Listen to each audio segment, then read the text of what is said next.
Welcome back to Golden Blued, everybody. If you are a college football fan, go ahead and hit that like and subscribe button. That is all we do here every single day. And don't forget to send gear to represent your team to Golden Blued so that you can be a permanent part of my background now and forever. Here's the address: P.O. Box 360, Liberty, South Carolina 29657. So far, we have the Notre Dame pennant. That's sent by Greg. The Texas Tech round sign, that's sent by Sam. LSU mini helmet is sent by Shane M 1980. Wisconsin shirt, I thought that was sent by Storgy Stories, but they said no. So I have no idea who sent that because it had no name. The Glenville State mini helmet, that was sent by Matthew. The Air Force pennant, that was sent by Kobe. The RG3 newspaper clip was sent by Marshall. The Tennessee and the Georgia bottle's broken, that was sent in by Jim. And the Florida State hat, that was sent by FSU 45, aka Scott. So send your gear to represent your team and yourself in my background forever to this address. Things are not looking good for West Virginia at all. And Nebraska, for example, they've been having big time issues with Scott Frost. They went ahead and fired him, even though his buyout would have dropped after October 1st. They're ready to move on. West Virginia might be getting to that spot. Now, West Virginia would have to eat $20 million if we fired him before the end of this season, but even if we fired him after the season, we'd have to eat $16.5 million. The question is, can we afford that buyout? I hope we can, because I don't want West Virginia to do the same thing that we did with Dana Holgorsen, and that is hold on to a bad coach for too long. That's right. I think West Virginia held on to Dana Holgorsen for too long, and I just hope we don't do the same thing with Neal Brown. We come out and we play Pitt pretty good. I will say that. That was a hard-fought loss. Remember, we grabbed a loss out of the jaws of victory because of too many mistakes against a good Pitt. So I thought things were going to be okay. Then we come back to Morgantown, get beat in overtime by Kansas, 55-42. A pick six was the end to that game, and this is the last straw, people. That should have been a gimme game unless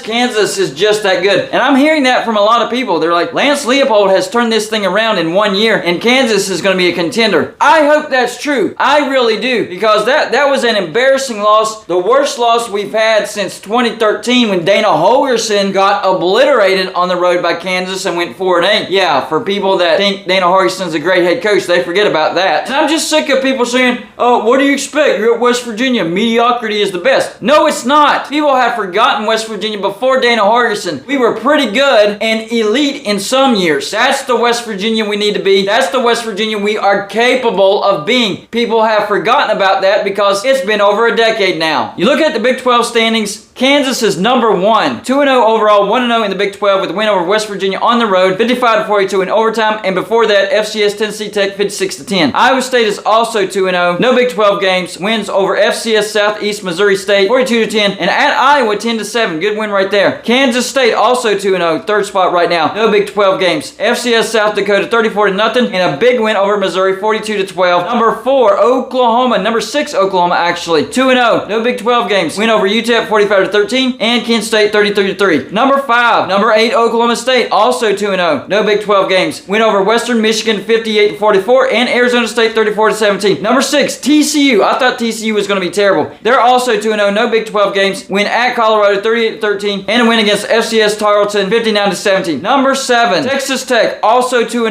no Big 12 games so far, wins over FCS Murray State 63-10, and a big win over number 25 Houston 33-30 in 2 overtimes. Number 8, this is where we finally get to a team with a loss, and that's number 17 Baylor. They are 1-1, no Big 12 games, with an FCS win over Albany 69-10, and they lost on the road to number 21 BYU 26-20 in 2 overtimes. Number 9 in the Big 12 is number 21 Texas. They're 1-1, no Big 12 games, with the win over UL Monroe 52-10, and a loss against number 1 Alabama at home 2019. And finally, last place, number 10 lowly West Virginia, 0-2, 0-1 in the Big 12, with a loss on the road to number 17 Pitt 38-31, and a loss to Kansas at home 55-42 in overtime. This is not looking good. And if you look into the future, West Virginia is only favored in 1 game according to ESPN. So if you go by their FBI percentage, they have West Virginia going 1-11. And I actually don't disagree with that. But let's look at the percentages real quick. Next game, we get FCS Townsend. We have a 95.7% chance of winning that. So there's a win right there, right? On the road to Virginia Tech, who's 1-1. They just beat Boston College. Our percentage dropped to 42.6%. Virginia Tech lost at Old Dominion 2017, but then beat Boston College 27-10. That's not looking like a win anymore. After that, on the road to number 21 Texas, our chances of winning in that game, 6 6.1%. That's bad. That is really, really bad. I don't have West Virginia winning that game, but I mean, at least a 15% chance of winning, right? It's a decent rivalry. Road doesn't necessarily mean anything, so at least give us a 15% chance of winning. That's all I would say about that. Next up is the bye week. I would give us a 50% chance of winning against the bye week. After that, number 17, Baylor. This is a home game, so they do give us a 20.8% chance of winning. But that is still really low. I agree with it, though. After that, on the road to Texas Tech, a 20.1% chance of winning. I agree with that as well. That's probably a loss. Then you get TCU at home. That has dropped to 38.7%. A home game against a rebuilding TCU, and ESPN gives us a 38.7% chance of winning. That is how far West Virginia has fallen. After that, on the road to Iowa State, just an 18.5% chance of winning. I had Iowa State rebuilding this year because of what all they lost on offense, but they did go on the road and beat Iowa. I can't disagree with that. After that, number 6, Oklahoma at home, a 20.7% chance of winning. So it looks like the streak is going to continue, and we're going to be what, 0-9, 0-10, 0-11, however long we've been in the Big 12. We're going to be 0 for still against Oklahoma this year. After that, Kansas State at home. Hey, a little bit of a jump, 31.4%. That's still bad. And then finally, on the road to number 8, Oklahoma State, a 12% chance of winning. This is unbelievable. Here's our home games. Baylor, 20.8%. TCU, 38.7%. Oklahoma, 20.7%. Kansas State, 31.4%. So our highest chance, according to ESPN, is TCU, but still just 38.7%. West Virginia is in big time trouble. ESPN has no faith in West Virginia. I have no faith in West Virginia. I have defended Neal Brown over and over and over and over, and it has bit me in the rear end over and over and over and over. I thought the defense was fixed because the first 3 years it looked really, really good. We just needed our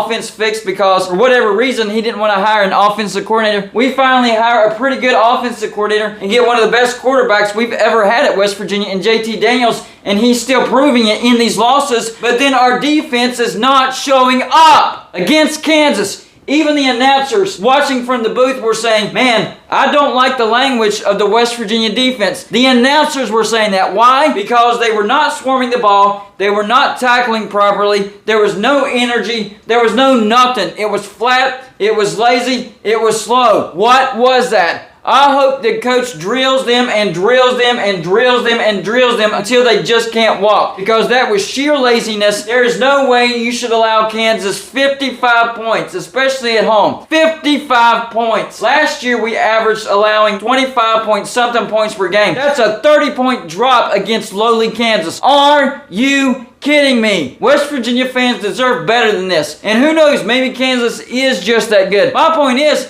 55 points against anybody is unacceptable. We played good teams since Neal Brown has took over West Virginia, and especially in 2020 and 2021, that was inconceivable. 55 points would never happen in any game. I don't care if it was Oklahoma, Baylor, Kansas State, Oklahoma State, whoever. 55 points wasn't happening. Not only did it happen, but it happened against Kansas. I don't agree with all the trash that people threw at the stadium. That was horrible. And booing Neal Brown, that was classless as well. You have to show some class. I don't agree with that part. But what I do agree with is it's time for Neal Brown to move on. And I don't hate the dude. I don't dislike the dude. In fact, I think he's a pretty good guy. I just don't think he's cut out to be a Power 5 coach, at least for West Virginia. Maybe he's still thinking about Kentucky. I don't know. Maybe his mind isn't all the way here at West Virginia. He's thinking about another job. I don't know. I wish him nothing but the best. It's just not working out for West Virginia, and we don't need to make the same mistake that we did with Dana Hargison and keeping a bad, at best, average coach at West Virginia. That's it. We can't do that. Dana Hargison set the program back 10 years. If we keep Neal Brown, we're going to be behind 20 years, and that we can't do that. So yes, it is time for West Virginia to move on from Neal Brown. We could be looking at a 1-11 season, and you talk about a miserable season for a West Virginia fan. This is it, especially after I thought we had a chance of going 9-3.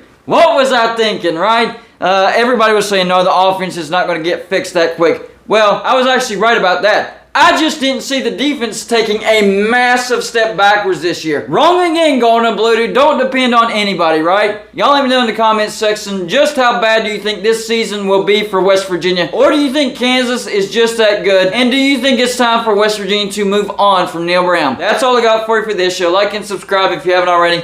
And I'll see you on my next show.